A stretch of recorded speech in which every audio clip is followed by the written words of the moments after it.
भाई लोग, कैसा आप सभी लोग। तो भाई आज मैं आप सब लोगों को बताने वाला हूँ कि रोहिंग्या के बारे में। ठीक है, मैं भी एक रोहिंग्या हूँ और आज मैं बताऊँगा कि हमारी परेशानी क्या है, हम करते क्या हैं। चलो बताता हूँ वीडियो। ये रोहिंग्या मुसलमान कौन है? रोहिंग्या मुसलमानों को लेकर बार बार चर्चा होती है और हिंदुस्तान में तो ख़ास तौर पे तब चर्चा होती है जब चुनाव नज़दीक होते हैं। चुनाव आते ही रोहिंग्या मुसलमानों की बातें शुरू हो जाती हैं। लेकिन आज हम बिना राजनीति के, बिना लाग लपेट के रोहिंग्या मुसलमानों के बारे में जानेंगे कि ये लोग हैं कौन और ये कितने तंग हैं, कहाँ से आए हैं और दुनिया में इनका ठिकाना कहाँ पर है। बहुत सी ऐसी बातें हैं जो आपको हैरान कर देंगी, जो आप जानते भी नहीं हैं और इनके बारे में आए हुए व्हाट्सएप के मैसेज को इधर उधर फॉरवर्ड कर देते हैं।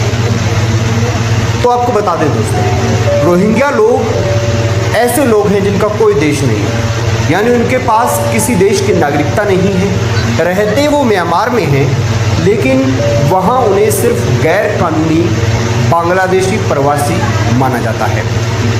म्यांमार में बहुसंख्यक बौद्ध लोग और जो सेना के लोग हैं अक्सर रोहिंग्या मुसलमानों को प्रताड़ित करते हैं, ऐसा उन पर आरोप लगता है, यानी वो रोहिंग्या मुसलमानों को तंग करते हैं। इन लोगों के पास कोई अधिकार नहीं है। संयुक्त राष्ट्र उन्हें दुनिया का सबसे प्रताड़ित जनजातीय समूह मानता है। ये लोग न तो अपनी मर्जी से एक स्थान से दूसरे स्थान पर जा सकते हैं और न ही अपनी मर्जी से काम कर सकते हैं। जिस जगह वे रहते हैं उसे कभी खाली करवा दिया जाता है। म्यांमार में इन लोगों की कहीं कोई सुनवाई नहीं होती। ये लोग दशकों से रखाई प्रांत में रह रहे थे, लेकिन वहाँ के बौद्ध लोग इन्हें बंगाली कहकर दुत्कारते हैं। ये लोग जो बोली बोलते हैं वैसी बोली दक्षिण पूर्वी बांग्लादेश के चटगांव में बोली जाती है। रोहिंग्या लोग सुन्नी मुसलमान हैं। संयुक्त राष्ट्र का कहना है कि 2012 में धार्मिक हिंसा का चक्र शुरू होने के बाद से लगभग अब तक 1,20,000 रोहिंग्या लोगों ने रखाई छोड़ दिया है। इनमें से कई लोग समुद्र में डूबकर मर गए। मलेशिया और थाईलैंड की सीमा के नज़दीक रोहिंग्या लोगों की कई सामूहिक कब्रें मिली हैं।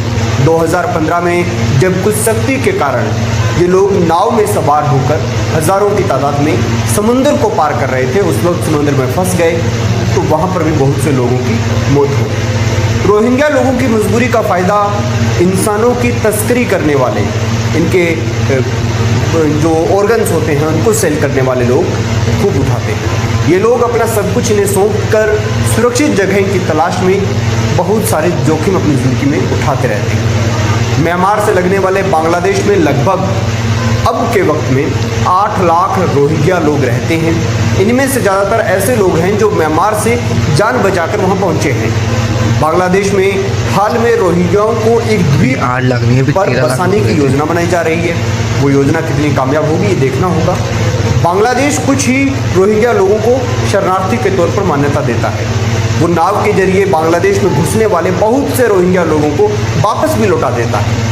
बांग्लादेश के अलावा रोहिंग्या लोग भारत, थाईलैंड, मलेशिया, चीन जैसे देशों का भी रुख करते रहते हैं। म्यांमार में हुए हालिया कई हमलों में रोहिंग्या लोगों को शामिल बताया गया और यही एक वजह बता दी गई कि सुरक्षाकर्मी ऐसे हमलों को रोकना चाहते हैं, इसीलिए वो रोहिंग्याओं पर थोड़ा अग्रेसिव रहते हैं, उनके ऊपर कार्रवाई करते रहते हैं।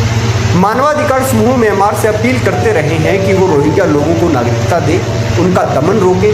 म्यांमार में रोहिंग्या लोगों को एक जातीय समूह के तौर पर मान्यता नहीं है। इसकी एक वजह है 1982 का वो कानून जिसके अनुसार नागरिकता पाने के लिए किसी भी जातीय समूह को ये साबित करना होगा कि वो 1823 से पहले म्यांमार में रह रहा है।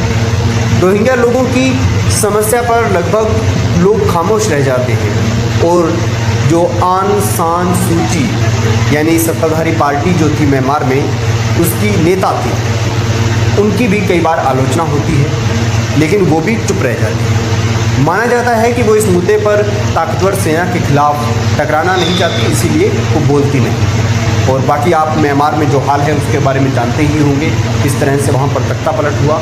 लेकिन आपको एक बात और बता दें, अंतर्राष्ट्रीय अदालतें बहुत बार ये कह चुकी हैं कि रोहिंग्याओं के खिलाफ जो नरसंहार हो रहा है, उन्हें मारा जा रहा है, उन्हें प्रताड़ित किया जा रहा है, उसको रोकने की व्यवस्था बनाई जानी चाहिए।